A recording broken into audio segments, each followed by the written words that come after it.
Nah, si reasoning model ini bilang, kalau kamu masukin kayak pengalaman segala macam, saya bisa lebih spesifik lagi, termasuk gaya bicara atau gaya penulisan saya itu juga seolah-olah seperti ahli marketing atau apapun itu yang berpengalaman. Sehingga gaya bahasa, cara penyampaian dan segala macam itu ngaruh gitu. Apalagi kalau kita nanti udah mau masuk ke ranahnya automation, proses, segala macam. Wah, itu udah AR, VR. Logic sangat-sangat dibutuhkan. Gitu. Ya kreativitas itu kan bukan, mungkin kalau orang bilang, kreatif ya, desain, bukan itu. Nggak semuanya tentang yang visual or desain. No. Coba aja deh kita lihat, kita pakai semua AI platform gitu, selalu di bawahnya ada. Misalnya ChatGPT, let's say misalnya. ChatGPT can make mistake. Karena di bawahnya duluan ya? Iya, di bawahnya tuh udah ada gitu. Karena memang they can make mistake, bisa berhalusinasi. AI itu juga. Ini menarik nih. AI itu bisa halu? Bisa, sangat bisa.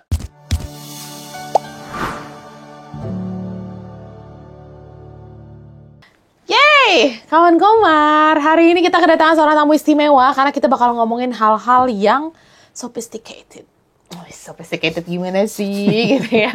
Hal-hal yang mungkin akan mengubah banyak hidup kita ke 5 tahun ke depan, 10 tahun ke depan, atau mungkin akan menggantikan fungsi kita sebagai manusia. Oh, kita ngomongnya nanti, jangan terlalu panjang. Tepuk tangan yang meriah, 5 juta orang menonton. Mas Hussein, kalau kita lihat, langsung scanning mukanya, langsung keluar. Beliau adalah seseorang yang memang saat ini, aktivitasnya dalam kesehariannya udah ngomongin AI. Beliau adalah konsultan AI ya. Yes. Mas Hussein. Kalau boleh tahu, Mas Hussein kesehariannya Senin apa Jumat ngapain? Kerja sih yang pasti. Oh, kerja.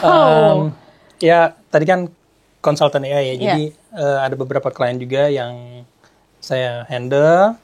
Terus di satu sisi juga ada usaha-usaha yang lagi dikembangkan juga. Tentunya pasti pakai AI juga ya. Pasti pakai AI juga. Lagi mencoba merintis beberapa usaha baru. Wow, beberapa usaha baru dan usaha yang udah berjalan. Okay. Oh my God. Kebanyakan kayaknya nih. Oke. Ya, 1-2 deh. 1-2. Boleh nggak spill yang paling banyak dipakai AI-nya di dalam bisnisnya?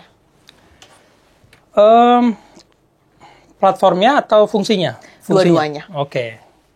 Kalau platform yang pasti yang paling banyak dipakai untuk sekarang ini ChatGPT. Oke. ChatGPT paling banyak dipakai, tapi fungsinya ya untuk brainstorming, untuk ideation, terus content creation, macam-macam. Jadi itu salah satu yang paling sering dipakai daily sih sebenarnya, bukan paling sering, selalu dipakai gitu ya. Sama kalau yang lain-lainnya, karena kaitannya sama kalau produksi konten gitu ya, ya platform-platform image generation kayak Midjourney, terus ada Sora, ada Leonardo AI juga. Ya kita combine beberapa tergantung sama kebutuhannya. Ini jangan kebanyakan spoiler nih, belum dirilis masalahnya. Iya. Berarti ini udah sangat into AI banget tuh kesehariannya. Iya, mau nggak mau dong. Sebab kalau kita nggak pakai AI sekarang, buat berkembang akan jauh lebih lama gitu ya. Terus lebih ribet juga. Justru AI ini kan ada buat memudahkan kita kan. Yang tadinya kemampuan kita hanya di sini, dengan adanya AI itu kita bisa naiknya tuh bisa banyak gitu.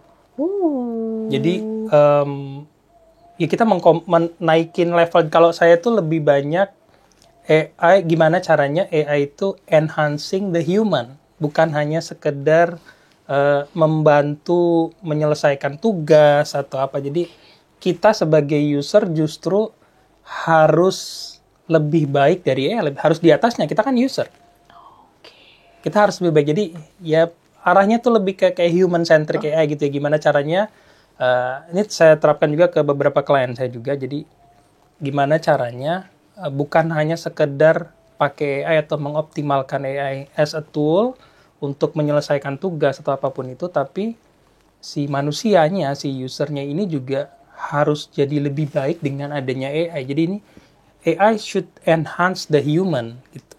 Kalau saya tuh konsepnya maunya tuh kayak gitu, dan itu yang saya terapkan ke baik ke diri sendiri maupun ke klien-klien juga. Oh, boleh nggak di-spill klien-klien existing yang saat ini demand-nya tuh mengarah ke apa sih? Hanya sekedar ya udah deh starter pack, at least karyawannya bisa pakai AI dulu, atau bisa menjadikan AI sebagai complementary atau mungkin substitusi? Pertama pasti complementary dulu. Jadi enhancing tadi. Oke. Jadi kan harus enhancing. Jadi mereka punya tugas. Misalnya let's say divisi marketing or promotion lah gitu misalnya ya. Gimana caranya memanfaatkan AI untuk kebutuhan itu. Itu kan ada data-data dan segala macam. Terus di bawahnya situ juga ada content creation gitu kan. Gimana caranya kalau dulu misalnya untuk produksi konten ada harus bikin konsep, dari konsep bikin brief, habis itu nanti ada yang konten kreatornya gitu, either itu ilustrator kah, desainer kah, atau videographer kah gitu. Nah sekarang gimana caranya AI bisa masuk untuk mengoptimalkan proses itu, bukan hanya yang tadinya mungkin outsource ya, bisa dikerjakan in-house gitu, dengan bantuan AI gitu. Walaupun mungkin ada limitation pastilah, tapi kalau saya sih selalu prosesnya tuh gini. Saya ngomong ke semua klien saya, jadi pertama kita tuh harus tahu dulu nih, harus kenal dulu sama AI-nya. Kalau kita nggak kenal, kita nggak tahu batasan-batasannya apa. Kan teknologi, apapun itu sebenarnya, pasti ada kelebihan dan ada kekurangannya. Kayak kamera deh misalnya. Kamera itu ada yang macam-macam, handphone juga begitu. Ada handphone yang kameranya bagus buat low light, ada yang enggak gitu. Tapi dua-duanya bisa motret, tinggal gimana caranya kita bisa menggunakan kelebihannya, terus kita tinggalkan kekurangannya gitu. Nah, kekurangannya itu kita bisa gantikan dengan apa? Apakah masih harus manusia kah? Atau bisa kita delegasikan ke AI kah? Jadi, kita kenali dulu nih, si teknologi ini nih bisa buat apa, fungsinya buat kita tuh bisa membantu di sisi mana gitu. Jadi setelah kenal, baru nanti dari situ saya baru ajarin cara pakainya gimana, tapi kenal dulu.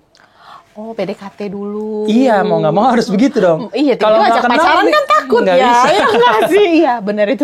Kita harus tahu dulu, apalagi teknologinya ada berkembangnya super duper cepat sekali. Yes. Banget. Tambah lagi. Nah, tambah lagi banget. Super duper cepat sekali banget, karena ini pengalaman pribadi juga nih. Saya lagi ada beberapa klien gitu ya. Hari ini saya ngajarin, kita bahas tentang A gitu. Mereka punya problem apa? Kalau saya kemarin sifatnya itu sama klien-klien saya itu pendampingan. Jadi bukan saya ngajarin, gini ya cara pakainya begini-begini. Kalau kamu begini pakai ini. Kalau mau gini pakai ini. Not just that, tapi mereka kan bekerja itu atau konsultasi ke saya itu kan dalam jam kerja. Jadi saya kepengen waktunya efektif. Wow, oke. Ya, jadi kalau mereka punya problem, oke, what do you need? Kalian punya tujuan apa nih? Oh, saya harus mencapai sekian leads, harus produksi ini, harus begini. Oke. Dari situ, jadi prakteknya itu AI yang kita terapkan itu lebih ke kebutuhan mereka gitu. Dari situ sekaligus belajar. Oke. Jadi setelah diajarin basicnya, dari situ terus mereka butuh apa? Oke, let's do that. Saya bantu guide. Jadi didampingi. Tapi yang harus pakai tetap harus mereka. Kalau saya ngerjain, nggak belajar dong nanti. Yap. Nah, kembali lagi tadi kita ngomongin apa ya? Kita ngomongin jadinya gimana AI ini nanti bisa jadi substitusi atau komplementari. Oke. Kalau substitusi pekerjaan. Bukan orang. Personal touch nggak pernah bisa dirubah sama AI. No. AI itu kan artificial intelligence. Yang dia tinggi itu, yang dia pintar adalah IQ. Oh, bukan emotional. Not EQ. So, disitulah peran manusia tetap dibutuhkan. Oke. Apalagi kalau kita ngomongin buat promosi, ada branding apa segala macam. It's about emotion, gimana kita mendeliver. Iya, branding kan bukannya konsisten bikin desain begini. It's not just visual, itu membantu pasti ya, repetition dan segala macam. Tapi how to build emotional connection ke target audience kita, kan itu yang kita mau. Ya, betul, setuju. Itu branding kan kayak gitu. Nah, itu AI bisa mengenerate itu, tapi dia nggak bisa merasakan emosi, dia nggak punya emosi. Execute-nya tetap butuh human touch, right? Harus, dan jangan 100% percayakan semua ke AI ya, karena coba aja deh kita lihat, kita pakai semua AI platform gitu, selalu di bawahnya ada, misalnya ChatGPT, let's say misalnya. ChatGPT can make mistake. Oh, Karena langsung di bawahnya duluan ya? Iya, di bawahnya tuh udah ada gitu. Iya. Karena memang they can make mistake, bisa berhalusinasi AI itu juga. Ini menarik nih. Itu bisa halu. Nggak Bisa, bisa, sangat bisa. Oke. Sangat bisa, dan itu jadi concern yang lumayan banyak orang keluhkan nih beberapa lama ini gitu. Bahwa AI itu yang mereka generate itu kadang datanya itu tidak sesuai atau ya ngarang aja gitu. Synthetic data or something gitu. Sampai saya pernah mengalami ini dari mana nih? Kamu dapat dari data ini dari mana? Oh ya, saya berasumsi gitu-gitu. Ya nggak mau kalau asumsi. Synthetic data kan mereka kan mengolah data kan. Mereka di-train oleh sekian banyak data, ya kan? Terus big data itu iya, gitu ya. mereka olah itu, makanya pentingnya prompt engineering. Kita belajar prompt engineering, kita ngerti cara prompting kan. AI itu outputnya tergantung dari input. Briefnya apa? Ya. Kita harus kasih konteks dan segala macam. Sampai ada tuh kan prompt engineer dan segala macam, ada profesi-profesi baru nih, teknologi baru, muncul ada profesi baru. Prompt engineer. Ya waktu itu udah muncul. Mungkin sekarang orang udah nggak terlalu butuh lagi ya, tapi mungkin masih ada kali. Iya. Tapi prompt engineer karena kadang kalau kita cuma ngasal doang, outputnya ya dia juga asal gitu. Nah, AI yang ditrain dengan knowledge yang segitu banyaknya, let's say misalnya mereka ditrain dari data-data dari internet. Data dari internet itu nggak semuanya baik. Ada yang baik, ada yang nggak baik. Ada yang benar, ada yang salah. So, gimana caranya kita memberi instruksi ke si AI ini untuk memilah, kamu jangan pakai data yang sampah nih. Kita pilih. Nah, itu lewat prompt paling gampang kan? Kita beri konteks, kita begini, kita kasih instruksi ini, supaya outputnya itu sesuai dengan apa yang kita butuhkan dan mengurangi si halusinasi tadi itu. Yang mistake itu. Iya. Jadi ya harus direview lagi, jangan percaya mentah-mentah ya. Tergantung apa yang apa yang kita bahas ya. Kalau kaitannya dengan data atau apa, sebaiknya sih kita cek. Kita harus cek validasinya gitu. Tapi kalau function marketing, apakah possible untuk bisa digantikan? Misalnya kayak mengurangi efisiensi dalam waktu, apakah ia akan efektif? Justru AI hadir untuk itu menurut saya. Dengar ya. Bisa. Sangat bisa dong. Oke. Sangat bisa. Jadi tinggal kan kalau AI, kalau in general ya, base model gitu kayak misalnya ChatGPT atau segala macam kan, itu kita bisa, biasanya tuh suka ada prompt-prompt yang share 10 prompt apa gitu, sharing prompt gitu kan. Kamu adalah seorang ahli marketing bla bla bla. Jadi kita kasih persona dulu. Oh, kenalannya dulu, dikasih tahu brief kitanya ya. Di prompt itu kita sebut bahwa dia kamu adalah seorang ahli marketing. Kadang malah sampai kamu adalah seorang ahli marketing yang punya pengalaman 10 tahun. Oke. AI-nya aja baru berapa tahun kan? Iya bener. Tapi kenapa kok prompt itu ngaruh? Dia sampai ada yang sampai bilang gitu tuh. Kamu udah punya pengalaman sekian tahun dan segala macam. Fun fact, saya pernah berdiskusi tentang ini dengan AI. Jadi ditanyain ya gini. Iya, jadi kok harus ini sih promptnya gitu. Iya, jadi saya penasaran. Jadi ini cerita pengalaman pribadi ya. Oke. Jadi saya punya klien, saya ngajarin klien saya bla bla bla, terus bagaimana caranya untuk mengcustom sebuah AI agent, membuat sebuah AI agent untuk kebutuhan spesifik gitu kan. Dan saya juga melakukan itu. Tapi pada saat itu saya merasa kayaknya kok jadi tambah lama kok nggak pinter ya AI ini. Kenapa ya? Jadi ada perubahan ada update kebetulan dari base modelnya diubah, ada update dan itu mempengaruhi outputnya. Wow. Terus saya penasaran gitu. Saya tanya ke orang-orang lain. Sekarang lu berasa nggak sih si model ini kok sekarang kok jadi bego gitu? Kok nggak kayak biasanya gitu? Nggak semua orang mengalami itu ternyata. Ada yang merasa ada penurunan, ada yang enggak. Saya tanya ke klien saya, enggak tuh Mas Husen. masih bagus kok mereka gini. Oh yaudah, berarti cuma saya doang nih.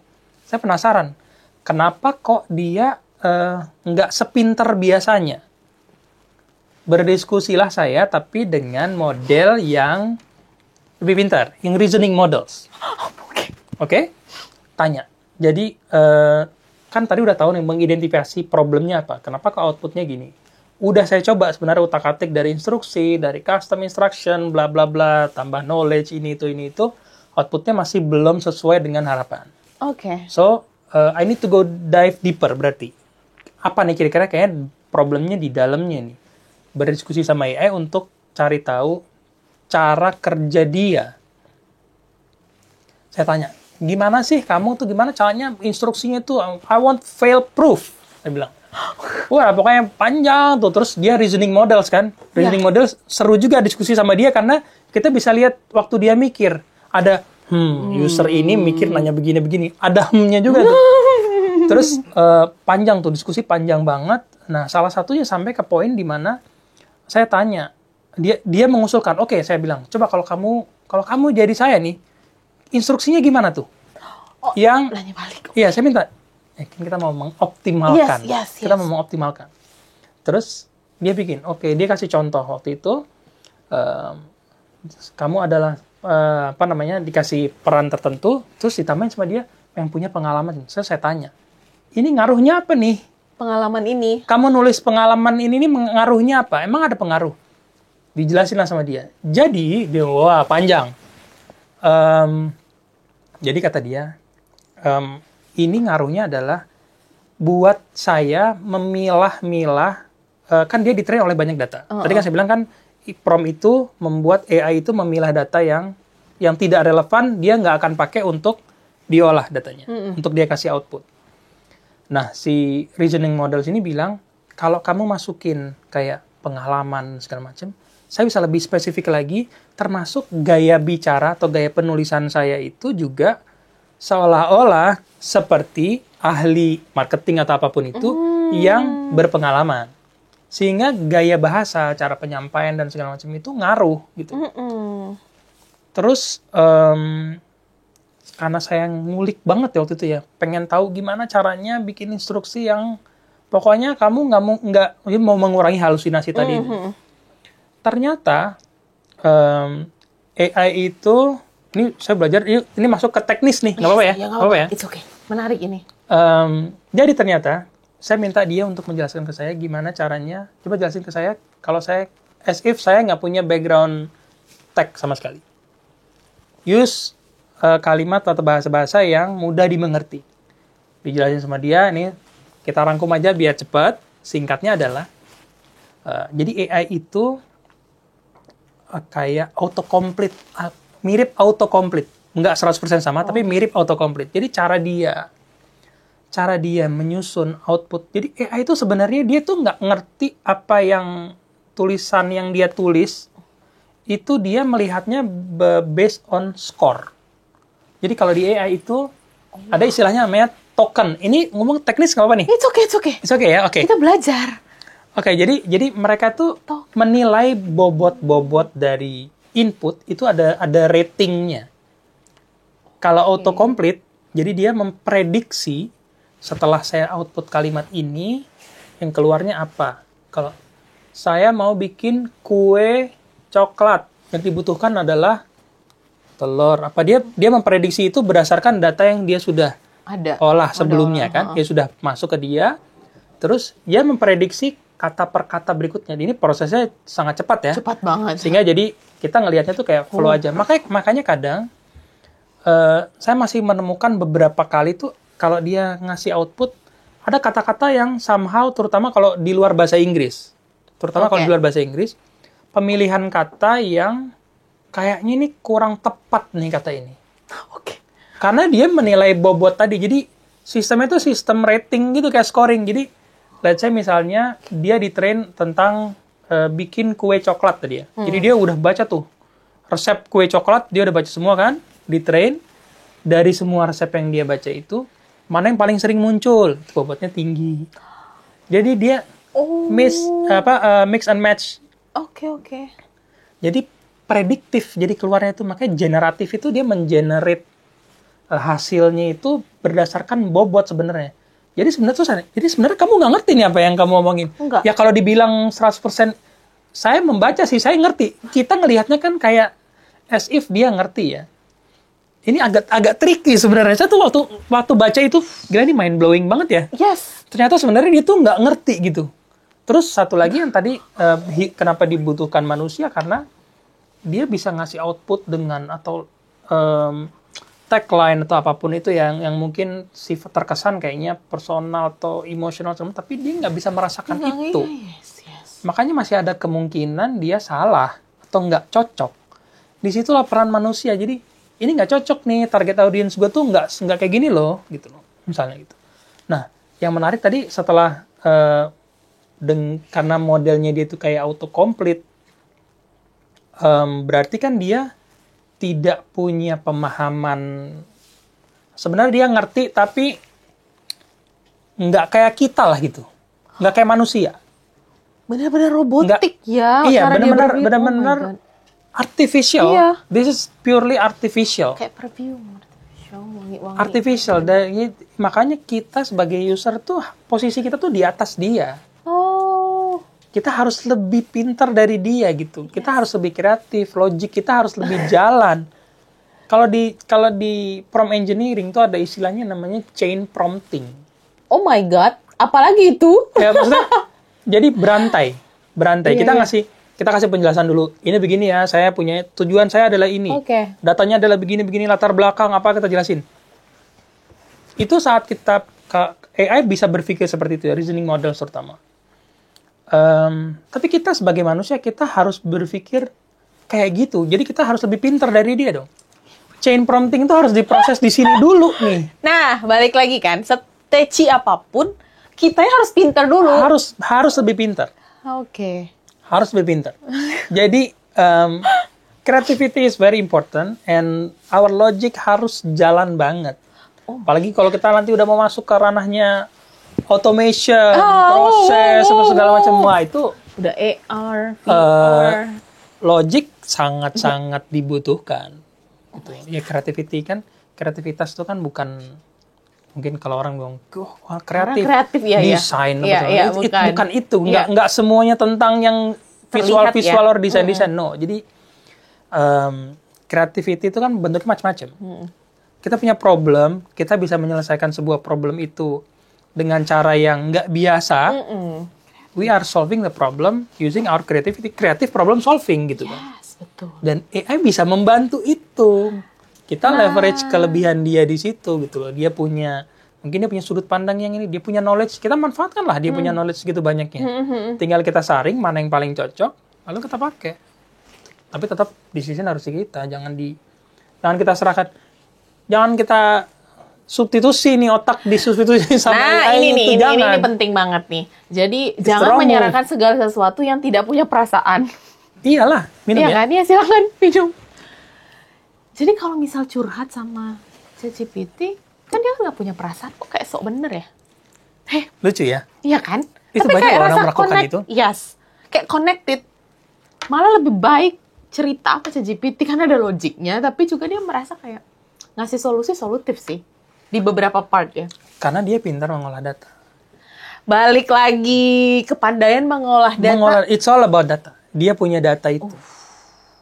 Dia mengolah data. Saya create satu agent satu AI agent gitu ya. Tugasnya spesifik. Ini buat branding. Oke. Dia buat branding. Di situ saya kasih persona atau segala macam. Terus saya kasih satu kamu adalah ahli bla bla bla branding dan segala macam yang sangat mahir, punya pemahaman yang mendalam tentang human psychology. Wow. Ya, saya kasih di dalam instruksi dia itu sebenarnya itu kan penting ya kalau kita branding human psychology. Saya iseng aja, saya ngetes gitu. Setelah jadi ini tes dong, gimana nih performanya nih si agent ini. Si agent yang udah dibentuk ini ya. Terus saya tanya, kamu ngerti nggak? Tapi terus saya kasih knowledge, jadi knowledge saya upload data-data tentang branding, terus human psychology dan segala macam saya upload itu. Tapi saya tes, saya tanya, kamu tahu nggak kenapa kok kamu saya bikin harus ngerti human psychology? Dia paham, oh karena branding itu kaitannya dengan memahami behavior customer. Oh, wow. Itu bisa dilakukan gitu. Artinya ya kembali lagi pintar-pintarnya kita kan. Pintar-pintarnya kita mau memanfaatkan si teknologi ini gitu. The tools is there gitu kan. Tinggal kita mau belajar nggak? Kita mau pakai nggak? Kalau cuman pakai doang, semua orang udah pakai. Kalau pakai, semua orang udah pakai. Ya, dan makin banyak semua yang pakai. Tapi kita mengoptimalkan apa enggak? Itu yang paling penting pilihan sebenarnya. Ya itu pilihan. Nggak salah sih sebenarnya kita mau pakai AI buat for fun, mau generate image, ngikutin tren dan segala macam. It's fine aja, nggak masalah. Oh, yang lagi tren waktu itu kan ya, bikin jadi kartun banyak, dong. mau bikin gitu. yang action figure lah, mau yang apalah. Sah-sah aja, itu fine aja. Tapi Kalau dalam konteks itu ya. dalam konteks itu boleh. Itu kan kreatif juga. Itu kan kita juga harus pinter prompting. Bener. Kadang juga salah juga. Itu harus berapa kali. Yang kita lihat mungkin nggak satu kali jadi itu prosesnya. Gimana caranya biar bisa mirip misalnya orangnya. Harus dikasih tahu dulu dong si AI-nya. Ini foto saya yang ini ya. Terus foto dari depan, foto dari samping, foto dari kanan, dari kiri misalnya gitu. Supaya dia bisa ngebayangin gitu kan. Bentuk outputnya bakal gimana. Outputnya biar gimana. Terus kita baru tweak lagi gitu. Terus saya maunya gimana gitu. Ya, itu kan creativity juga di situ gitu. Ya pintar-pintar kita manfaatin lah pokoknya kalau saya sih. Pintar-pintar kita manfaatin untuk orang yang pintar. Nah, masyarakat Indonesia ini ada isu menarik di fenomena sosial. Oke, apa tuh? Kemampuan literasi. Boro-boro kita ngomongin level improvisasi.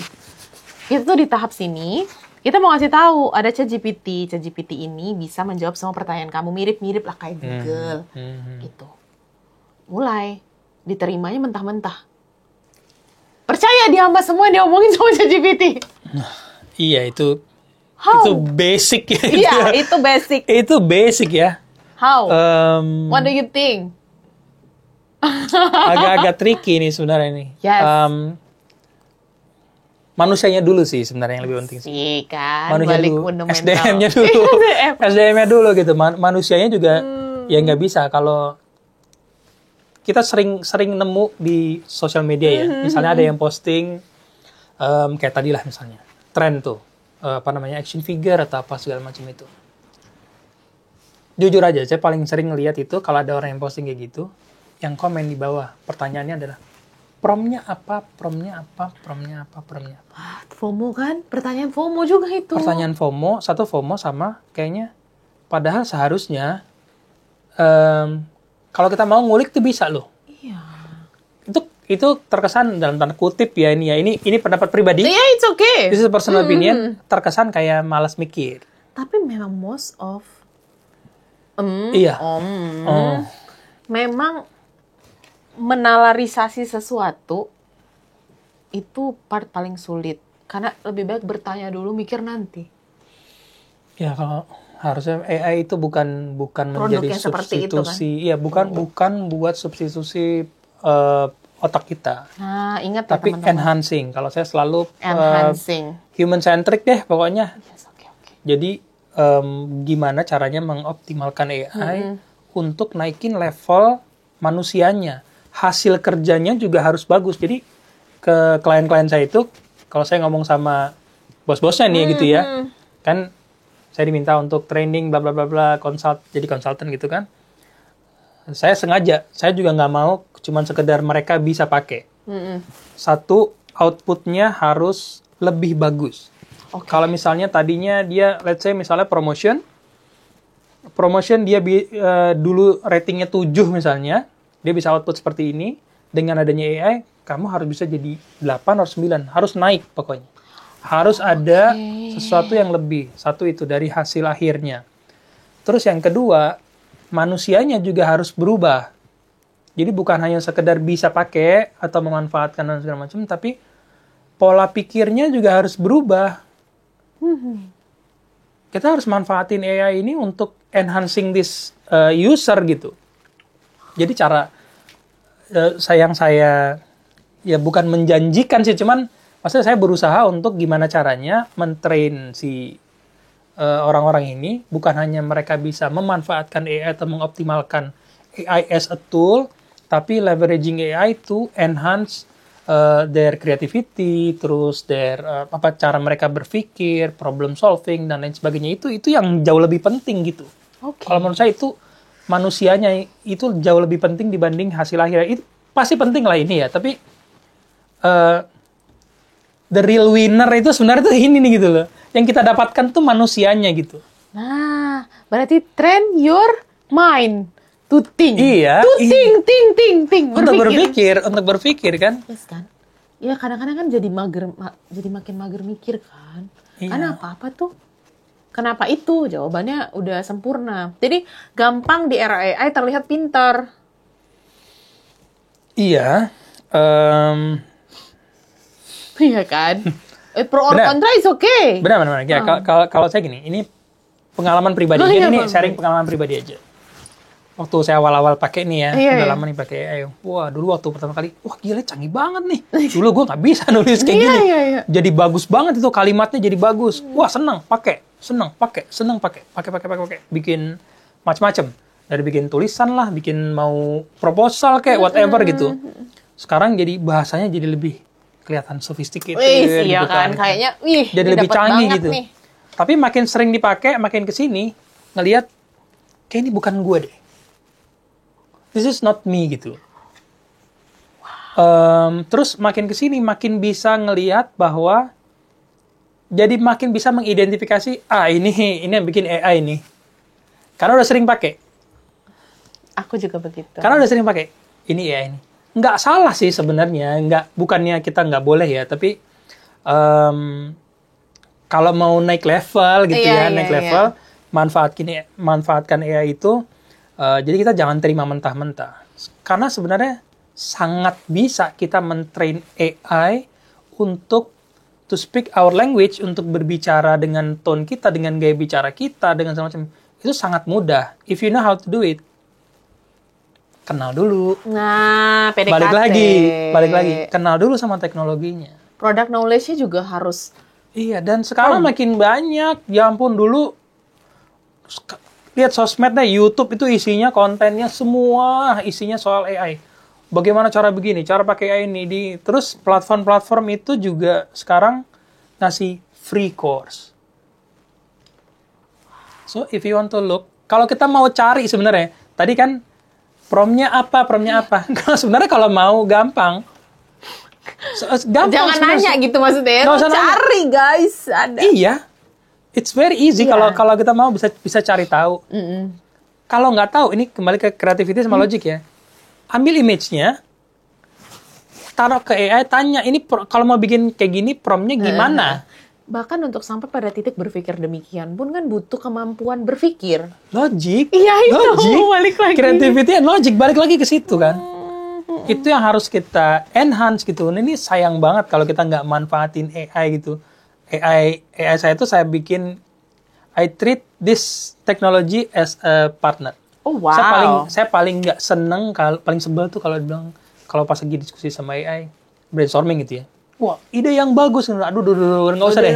Nggak usah puji-puji deh, nggak butuh pujian. Nggak butuh pujian. Tapi gitu. orang butuh afirmasi, Mas Husin. Iya, tapi nggak ada gunanya gitu. Di sini, itu nanti takutnya kalau kayak gitu, nggak sehat. Nggak sehat buat kita juga. Jadi saya selalu kritik, sampai saya tulis bold gede-gede itu di custom instruction, nggak usah pakai puji-pujian dan segala macam. Bahasa nggak kasih butuh. aku nggak itu. Nggak mau, dan harus challenge apapun yang saya bilang, jangan terima mentah-mentah. Oke. Jangan terima mentah-mentah. Kalau misalnya bagus, oke, bilang bagus, tapi kalau kamu punya ide yang lebih bagus, analisa bener nih. Jadi jangan ngegombal, nggak butuh digombalin. Gue nggak butuh digombalin sama AI gitu loh pokoknya. Tolong dong, stop gitu ya. Iya, kemarin kan sempat rame tuh. Iya. Kemarin sempat rame, begitu ada update kan, si ChatGPT jadi, wah lebay, parah gitu. Mungkin dia belajar untuk menyampaikan perasaan kali. Cuman bertahan berapa hari itu kan. Nggak nyampe seminggu langsung rollback. Sorry ya, gitu kan. Ya, it's problem gitu kan, tapi kembali ke kita sih, kalau saya sih kembali ke kita sebagai user, kita harus di atasnya AI ini, kita harus di atas. Kemampuan berpikir, berpikir, creativity, logic, Terus ya harus take action juga, percuma juga kalau cuman gitu, udah terus diem doang nggak ngaruh, nerima nggak gitu. guna gitu. Lalu dari semua hal yang sudah diceritakan secara teknis dan juga implementasi, ada nggak kegagalan AI yang dipakai di sisi marketing deh, kita nggak usah ngomong semua konteks lain. Menurut gambaran Mas Kegagalan Sam, AI? Kegagalan AI dalam implementasinya dipakai di fungsi marketing, branding, komunikasi. Bisa aja sebenarnya gagal kalau ini karena kalau menurut saya kemungkinan gagal itu ada, pasti ada lah ya, pasti ada. Tapi kemungkinan gagal kalau kita terlalu menyerahkan semua ke AI-nya. Kan sebenarnya branding kan kita pasti, sebuah brand pasti punya voice-nya sendiri ya. Punya tone-nya sendiri, cara penyampaiannya gimana, ada DNA-nya kan ada kan gitu kan. Nah, AI ini memang kita bisa train AI ini dengan data-data itu. Sehingga apapun output yang kita butuhkan, mau itu artikel kayak, mau itu caption or whatever, image, apapun itu ya, itu bisa sesuai dengan karakteristik dari brand itu. Bisa, kita bisa train itu. Tetapi again, kalau menurut saya kembali lagi ke kita sebagai user, yang AI nggak punya itu adalah emotion. Jadi kemungkinan nih kegagalan itu adalah dia bisa satu lagi adalah AI itu bekerja berdasarkan data, ya. Dia berdasarkan data. Data itu bentuknya macam-macam. Bisa dari data analitik atau segala macam. Input kita itu termasuk data. Data dia ya. Itu termasuk data. Itu kan dia mengolah apa yang masuk kan. Jadi dia udah punya data nih. Dia udah punya knowledge yang dia sudah di-train itu. Terus ditambah knowledge tentang brand, ya, dengan target audience-nya apa dan segala macam tadi itu. Plus tambah lagi input dari si user. Ini semua data yang dia olah, gitu. Nah, kalau kita terima mentah-mentah, kadang masih ada kemungkinan bahwa secara emotional level itu nggak nyampe ke audience, gitu. Ini problem nih. Ini problem. Makanya kalau saya sih human in the loop is quite important. Jadi sebaiknya kita boleh mendelegasikan ke AI, tapi at the end of the day, decision itu sebaiknya sih di manusia. Tetap harus ada human touch. Ada human touch, karena kita yang lebih tahu gitu, kita yang bisa lebih merasakan gitu. Ini relate nggak sih? Dia bisa aja. Saya pernah kok bikin konten, let's say misalnya. Udah nih keren nih, visualnya begini, nanti dia ngusulin, promnya begini, wow segala macam lengkap, caption apa, bla bla bla bla bla bla bla. Bahkan sampai saya tanya, oke, ini buat musiknya apa yang cocok? Dia kasih usulan, ini. Waktu saya tes, nggak cocok musik yang dia usulin gitu loh. Kalau kita terima mentah-mentah, kalau kita nggak tes gitu ya, karena nggak nyambung musiknya. Nggak nyambung sih. Menurut dia cocok, kan dia kenapa dia bisa mengusulkan musik itu? Rate lagi tadi, balik lagi. Berdasarkan data yang dia punya. Oh, ini musisi ini, dia biasanya jenis musiknya cinematic or something lah, atau apapun itulah gitu ya misalnya. Related ke ini yang techno misalnya gitu. Terus dia milihin lagunya ini. Kadang nggak cocok sama visualnya. Atau dengan storytelling yang kita mau sampaikan ke audience, nggak cocok. Jadi kalau kita terima mentah-mentah, makanya kalau kita automate semua kita otomatisasi, bisa nggak? Bisa. Sangat bisa. Tapi nggak ada nyawanya. Tapi ada kemungkinan yaitu nggak cocok sama DNA brand kah, atau audience yang kita mau target kah. Nah, disitulah kemungkinan fail tadi itu. That's really nice. Jadi human masih penting itu, peran manusia itu masih penting itu. Tenang teman-teman, kita insya Allah tidak akan tergantikan. Semangat! Iya, kalau tergantikan sih pekerjaannya boleh. Ya, tapi orangnya enggak. Orangnya sih enggak. Asal kita mau belajar itu. Iya, pasti. Asal kita mau belajar. Iqra bacalah juga. Itu basic level. Nah, kita harus mengakhiri pembicaraan kita luar biasa hari ini. Tapi sebelum kita akhiri, ada satu pertanyaan paling pamungkas yang biasa kita kasih ke Oh, apa tuh? narasumber. Kalau dikasih kemampuan superhero, mau jadi apa dan kenapa memilih itu? Silakan Mas Husin. Waduh. Walaupun seneng sih, emang seneng aja superhero sih. Kebanyakan tapi superhero. Satu aja, top of mind. Apa ya? Superhero kemampuan. Superhero, Thanos misalnya. Tahu. Oh, Thor. boleh itu kalau kayak gitu. Itu bisa semua loh. Boleh, Thanos, boleh semua boleh. Itu punya Infinity Gauntlet boleh. Boleh. Kalau itu bisa semua dong. Bisa. Ya udah mau itu aja deh. Jadi mau itu aja. Iya, bisa semua kok. Ada 6 Infinity Stones. Oh, wow. Ya, sorry agak geeky dikit. Nggak apa-apa, it's Ya. okay. Tapi kan kalau bisa punya itu, punya tools. Iya. Punya tools ya kan bisa semuanya. Ada intelligence juga dari situ. Iya, makanya. Itu aja deh. Jadi itu aja. Dikasih kisi-kisi lagi. Oke. The last but not least. Ada pesan nggak buat seluruh penggiat marketing, branding, promotion, business, owner, you name it. Oke. Starter pack menggunakan AI. Tadi sebenarnya udah diulang-ulang sih, tapi ini Practically-nya. ditekankan sedikit lagi aja. Yes. Jadi kalau saya tadi bilangnya bahwa yang penting adalah creativity sama logic. So the future doesn't belong to the technically skilled. Oke. Jadi bukan kemampuan teknis, karena kemampuan teknis itu sudah bisa lama-lama akan digantikan fungsinya oleh AI. Oke. But the future belongs to the creatively bold. Wow, ini So, tolong digede-gedein ya, editor. Creativity is very important, and tadi logic juga pasti harus mendampingi. Nggak mungkin lah kalau kita nggak logic, nggak sehat dong akalnya gitu kan. Jadi, so creativity and logic is extremely important. So, itu yang harus kita latih terus, dan kita bisa memanfaatkan AI untuk itu. So, use AI to enhance us. Jangan kita delegasikan otak kita ke AI. Cukup task aja. Delegasikan kita task aja, tapi otaknya jangan. Tetap di kita. Karena yang punya emotion itu kita. Sampai kapanpun ini teknologi, at least sampai sekarang sih ya. Nggak tahu nih, kita nggak tahu deh kalau ngomong sampai kapanpun. Kalau emotion kayaknya mungkin masih lama.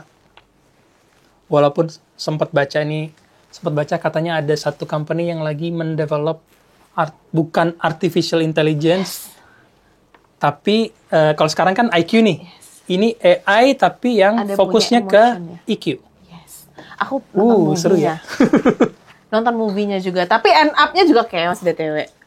Karena dia duplicate human yang cuman God yang bisa. Yeah. It's very dangerous sih. Dangerous things. Gitu ya teman-teman, kita kayaknya butuh another session untuk ngomongin lagi tadi, nggak cuman pakai tapi membuat kita jauh lebih baik menggunakan itu, gitu ya. Yes. Kalau mau konsultasi terkait AI, call all guys. Thank you Mas Husin. Sama-sama. Sampai ketemu lagi di another session dan another episode. Bye bye guys.